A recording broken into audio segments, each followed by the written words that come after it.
بسم اللہ الرحمن الرحیم. السلام علیکم ورحمۃ اللہ وبرکاتہ. اللہ تعالیٰ کا بےحد احسان عظیم ہے کہ اس مالی قریب میں ہمیں آج 24واں روزہ رکھنے کی توفیق عطا فرمائی. معزز سامعین کرام، یہ عشرہ جہنم سے آزادی کا ہے، اور کیا ہی خوش نصیب وہ احباب ہوں گے جن کو رب کریم جہنم سے آزادی کا پیمانہ جاری فرما دے گا. معزز سامعین کرام، حضرت ابو ہریرہ رضی اللہ تعالی عنہ آپ ارشاد فرماتے ہیں کہ ہم بارگاہ رسالت مآب صلی اللہ علیہ وسلم میں حاضر تھے. ہم نے دیکھا کہ ایک بوڑھا شخص بارگاہ رسالت میں حاضر ہوا اور آ کر کہنے لگا، اے اللہ کے نبی، میں ایک عرض لے کر آیا ہوں، اگر میری عرض پر آپ توجہ فرما دیں تو میری اس تمام زندگی کے جو گناہ ہیں وہ رب کریم معاف فرما دے گا. وہ شخص کہنے لگا کہ میری اتنی عمر ہو گئی ہے، اور حضرت ابو ہریرہ فرماتے ہیں میں نے اس سے بابا جی سے جب عمر پوچھی تو انہوں نے کہا کہ 96 سال میری عمر ہے، 4 کم 100 سال میری عمر ہے. تو بارگاہ رسالت میں وہ حاضر ہوا اور کہنے لگا کہ آپ اگر مجھے کلمہ پڑھائیں یا میں آپ کا کلمہ پڑھ لوں. حضور سے کہنے لگا تو پھر آپ بتائیں کہ اب میری کمر بھی اس لائق نہیں رہی، میرا جسم میرا وجود بھی اس لائق نہیں رہا کہ میں خدا کی بندگی میں دیر سا وقت جو ہے کھڑا رہوں یا رکوع اور سجود کروں. تو اب مجھ میں ہمت بھی نہیں ہے. میں آپ کا کلمہ جب پڑھوں گا تو میں رب کی بندگی میں زیادہ دیر کھڑا بھی نہیں ہو سکتا. اور ایک اور بھی وجہ ہے. آقا نے فرمایا کیا وجہ؟ کہنے لگا دوسری وجہ یہ بھی ہے، میرے پاس اب مال بھی نہیں ہے کہ میں مال آپ کی بارگاہ اقدس میں حاضر کروں، یعنی کہ اللہ کی راہ میں حاضر کر دوں، تو مال بھی میرے پاس نہیں ہے. آقا اس کی باتیں سن رہے تھے. وہ بوڑھا شخص کہنے لگا، اے اللہ کے رسول، میرے پاس تلوار بھی نہیں ہے، اگر تلوار میسر ہو بھی جائے تو اب ہمت اور طاقت نہیں ہے کہ میں جہاد میں حصہ لے سکوں. کیا اس صورت کے اندر آپ مجھے قبول کریں گے؟ اس صورت کے اندر آپ مجھے کلمہ پڑھائیں گے؟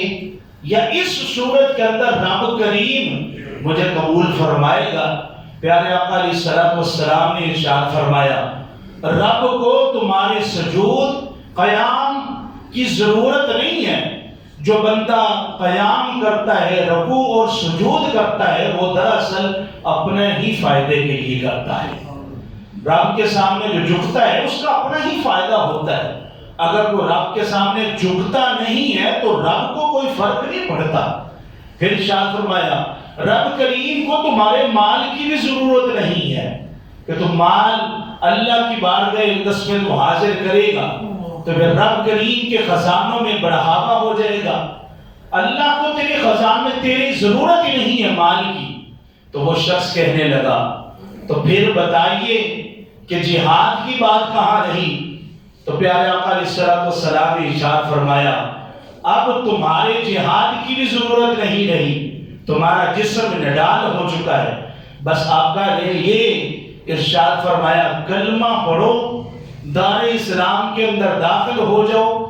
رب کریم بڑا مہربان ہے، وہ پچھلے جتنے بھی تیرے گناہ ہیں وہ معاف فرما دے گا، اور ان گناہوں کے بدلے میں رب کریم تیرے نام اعمال میں نیکیاں شامل فرما دے گا.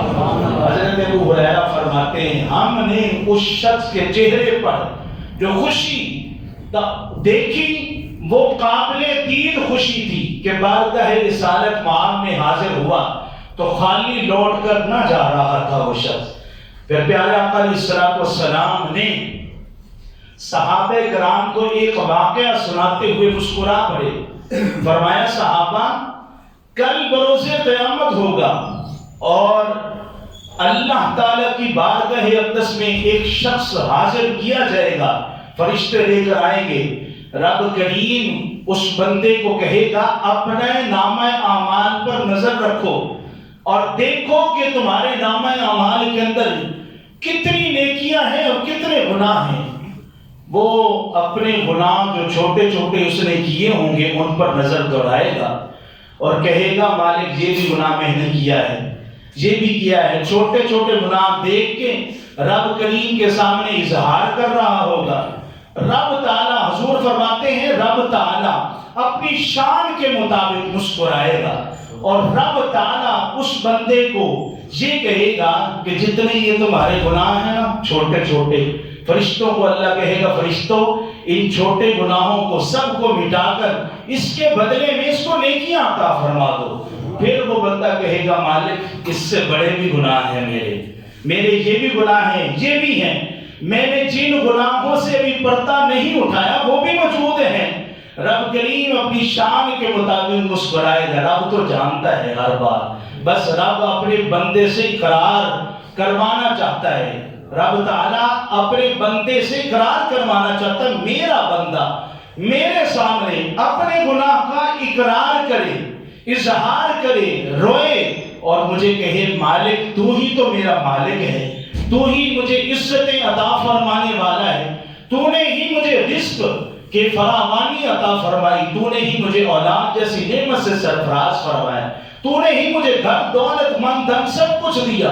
مالک میں ہی تیرا نافرمان بندہ ہوں، مالک اگر کرم کی نظر تو کرے تو میرے بیڑے پار ہو سکتے ہیں، میرے گناہوں کی بخشش کا پیمانہ جاری ہو سکتا ہے۔ رب کریم بھی یہی اپنے بندے سے یہ چاہتا ہے کہ بندہ اس کے سامنے جھکے اور اپنے گناہوں کا اقرار کرے۔ جب وہ اقرار کرے گا تو رب کریم کی رحمت بہت زیادہ وسیع ہے، وہ اپنے حبیب کے وسیلہ جلیلہ سے اپنے حبیب کی اس لاچار اور بے بس امت کو رب کریم معاف فرما دے گا۔ اور یہی بات ہے، اسی معافی کے لیے تو رمضان کریم ہمارے درمیان میں موجود ہے، جن کے آخری وقت چل رہے ہیں رمضان کریم کا، اور یہ جو لمحات چل رہے ہیں قیمتی لمحات ہیں، ان لمحات کے اندر ہم غور و فکر کر کے اپنی زندگی کے معاملات جو پیچھے گزر چکے ان کے اوپر توجہ کر کے رب کریم سے معافی کا طلبگار ہمیں ہونا چاہیے۔